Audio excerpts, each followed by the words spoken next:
সমগ্ৰ বৰপেটা আজি ৰঙে ৰঙে একাকাৰ হৈ পৰিছে। হোলী গীতৰ সুৰত চৌদিশ মুখৰিত হৈছে।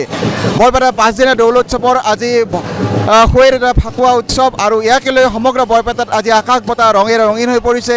হোলী গীতৰ সুৰত চৌদিশ মুখৰিত হৈ পৰিছে আৰু এনেদৰে বৰপেটা সত্ৰত হেজাৰ হেজাৰ লোক সমবেত হৈছে। সকলোৱে ৰঙেৰে ফাকুৱা খেলিছে। মানুহ চিনিব নোৱাৰা অৱস্থা হৈছে ৰঙেৰে। আৰু এনেদৰে বৰপেটা সত্ৰত পালিত হৈছে আজিৰ ফাকুৱাৰ দ্বাৰা হোলী উৎসৱ। আমি গোসাঁইক আমাৰ যিটো বৰপেটীয়া ভাষাত চৌডালা বুলি কয়, দোলাত আমি মানে তেখেতক আমি বহুৱাই দিম। বহুৱাই দিয়াৰ পিছত মাহীয়েকৰ ঘৰত যাব ফুৰিবলৈ, কলবাৰী সত্ৰ, কনৰা সত্ৰ বুলি কয়। তাত যাব, তাত কিছু সময় তাত ৰেষ্ট ল'ব। ৰেষ্ট লৈ তাৰ পৰা আহি আমাৰ যিটো পৰম্পৰা অনুযায়ী যি 4ডাল বাঁহ ভঙা যায়, সেই বাঁহ ভাঙিব। বাঁহ ভঙাৰ পিছত আমাৰ ইয়াতে মঠৰ চোতালত আগৰ সেই এখন নৃত্য নাটিকা নাটক সেই ভাওনা হিচাপত আমাৰ এখন বোল বচন বুলি এখন হেৰি কৰা নৃত্য নাটিকা হয়।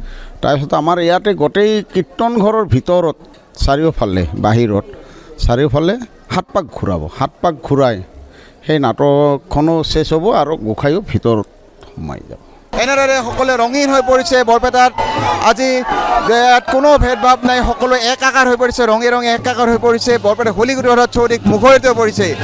Arupjyoti Mahanta, DD news, Barpeta.